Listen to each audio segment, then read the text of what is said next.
चुगलखोर पड़ोसन। क्या कर रहे हो? छत पे जाके अखबार पढ़ूंगा। बस यही करो। तुम्हें पता भी है कि बहू क्या गुल खिला रही है? उसने नया फेसबुक अकाउंट बना लिया है। रोज 10 फोटो डालती है। हमारे परिवार की तो नाक कटवा देगी ये। और तुमको ये बात कैसे पता चली? अरे पड़ोसन ने बताया। उसकी बहू भी फेसबुक पर है ना, तो उसको पता चल गया। हाँ हाँ, जैसे तुम तो बहुत भोली हो। पड़ोसन रोज सास को उसकी बहू के नाम पर भड़काती थी। आज तो आपकी बहू कह रही थी मुझसे आके कि आप दिन भर खाती रहती है, खा खा के घटोत्कच हो गई है। क्या? उसने मुझे घटोत्कच बोला?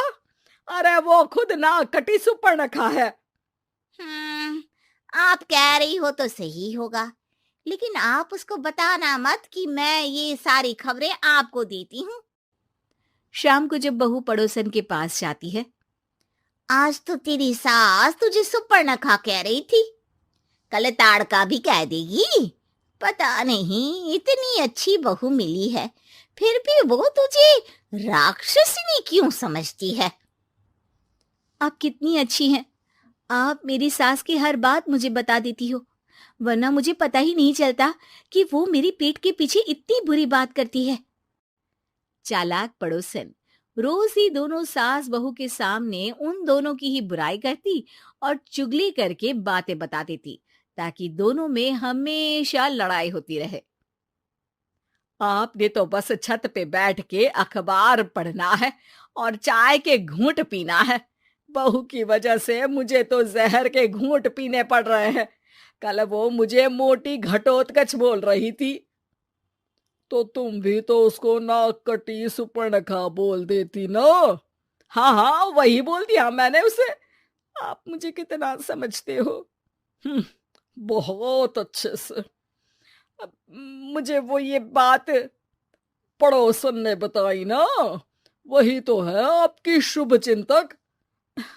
पर मैं इस बहू को ना सबक सिखा के ही रहूंगी। जरूर सिखाना चाहिए, पर आज तुम मेरे साथ शाम को छत पे बैठना, एक तरकीब बताऊंगा। बिल्कुल बिल्कुल, कितना ध्यान रखते हो जी आप मेरा। मैं ना सब ध्यान रखता हूँ। शाम को जब सास और ससुर छत पर बैठे होते हैं कि यहाँ खड़ी हो जाओ, यहाँ से ना तुमको पता चल जाएगा कि बहू की अगली चाल क्या है। अच्छा, कैसे? सवाल मत पूछो, जैसा कह रहा हूं वैसा करो। थोड़ी देर में ही छत पे बहू की आवाज आने लगती है। मेरी सास लायक ही नहीं है। मुझे पता होता तो सास बहू की भी कुंडली मिलवा लेती पहले ही। तेरी सास तो मुझे भी पसंद नहीं है। मेरे पास जब भी आती है तेरी बुराई करती रहती है। कभी सुपर्णखा कहती है, कभी हिडिंबा कह के कामचोर भी बोलती है, अरे कभी कभी तो चुगलखोर भी बोल देती है।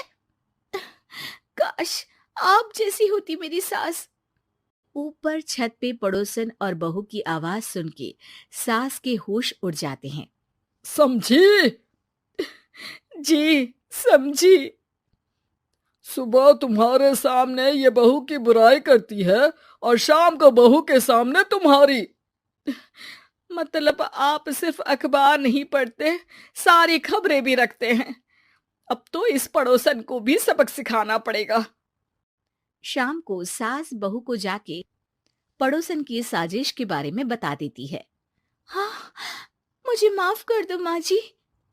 तुम भी अपनी माँ जी को माफ कर दो, इन्होंने भी तो तुमको बहुत कुछ कहा है।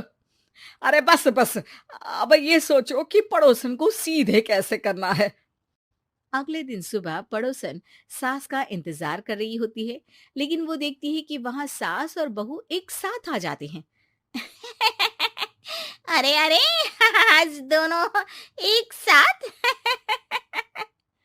हाँ, सोचा कि बहू की पीठ पीछे बुराई करने से क्या फायदा, मुंह पे ही बोलती हूँ मैं। हाँ, मैंने भी सोचा आपको 2 बार मेहनत करनी पड़ती है, एक ही बार में काम खत्म कर लोगी। हैं? वो मैं आप लोगों को कैसे पता चला? क्योंकि ऊपर वाला सब देख रहा है। पड़ोसन ऊपर देखती है, वहां ससुर खड़े होकर हंस रहे होते हैं। मतलब आप हमारी बातें सुन लेते थे? हाँ, सुन लेता था और मजे भी लेता था। आपको तो शकुनी होना चाहिए। क्या चाल खेली है आपने, एकदम सास बहू के सीरियल जैसी।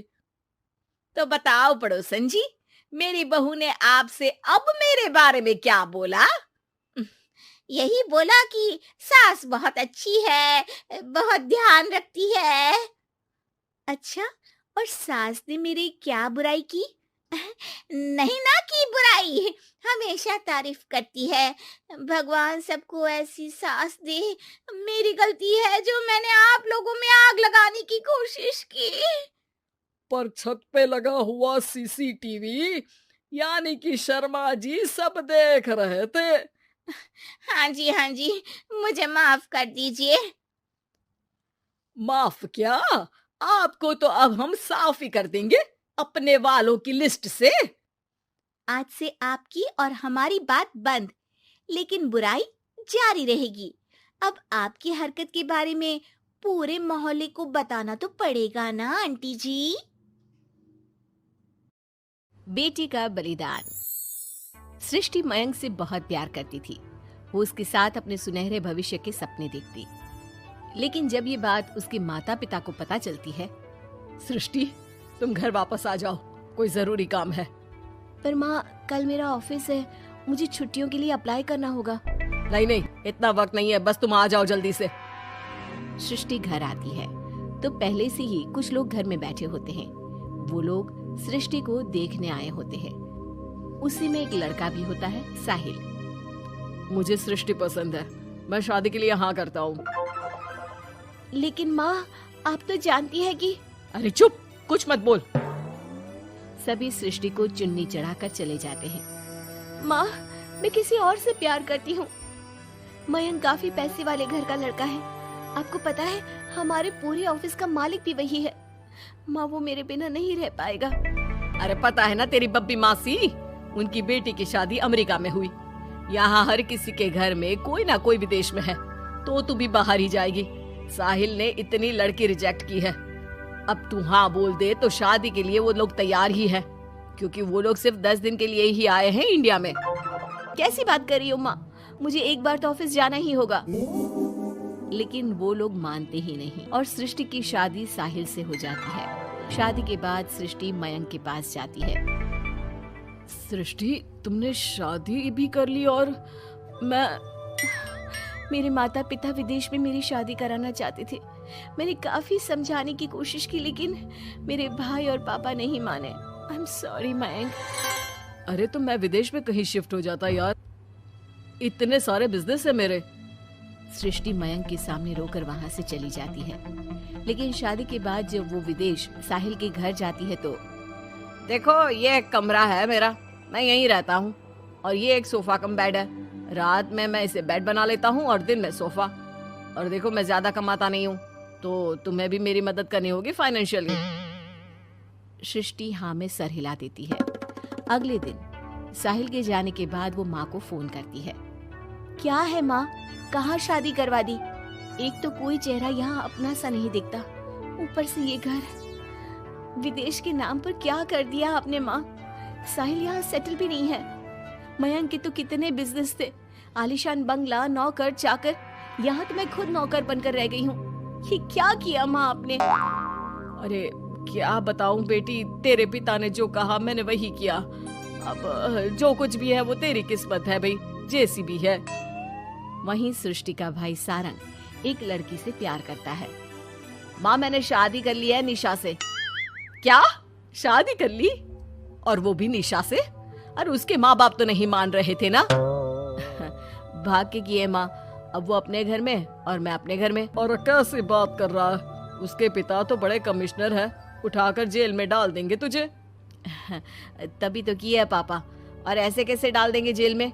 लड़की उनकी भी बालिग है। अरे पर बेटा, वो लड़की ठीक नहीं है। देखो, किसी लड़के के बारे में ये बात मत बोलो। तुम्हारा लड़का ठीक है क्या? काश मैंने सृष्टि की शादी भी उसकी पसंद से की होती तो आज मुझे इतना रोना तो ना आता।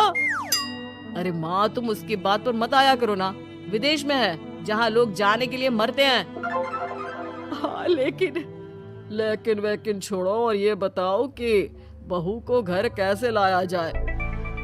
सभी मिलजुल कर फैसला करते हैं कि वो लोग सारंग की बीवी यानी कि अपनी बहू के घर जाएंगे। सारंग, माँ और पिता वहाँ जाते हैं जहाँ पर बहन जी, अब तो बच्चों ने शादी कर ली है तो आप लोगों का भी आशीर्वाद मिल जाता तो। पता चला हम लोगों को भी। देखिए, मुश्किल है कि हम उसे आप लोगों के घर भेजे। हैं? ऐसे कैसे मुश्किल है? और क्यों नहीं भेजेंगे? बीवी है वो मेरी, भेजना तो पड़ेगा ही। लड़के को बहला फुसला कर भगाने के आरोप में अंदर कर दे क्या? अरे देखिए साहब, इतना कानून तो हमें भी आता है, आपकी लड़की कोई नाबालिग नहीं है। तभी वहाँ निशा आ जाती है। रुकिए मम्मी पापा, सारंग में कोई कमी नहीं है, हम लोग इसे कोई बिजनेस खुलवा देंगे ना। देखो, एक बात बता देती हूँ, मुझे तुम्हारे घर नहीं जाना। अरे ऐसी कैसी बात कर रही हो? हम लोगों ने शादी की है, पति पत्नी है हम दोनों, और क्यों नहीं जाना? तो फिर शादी क्यों की? शादी इसलिए की क्योंकि तुम मुझे अच्छे लगे, लेकिन इतना बड़ा घर शान और शौकत छोड़कर तुम्हारे साथ आने के लिए मैं रेडी नहीं हूँ।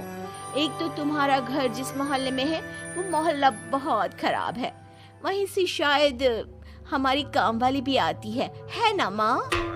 हाँ, इन्हीं लोगों के पीछे वाली गली से आती है कमला।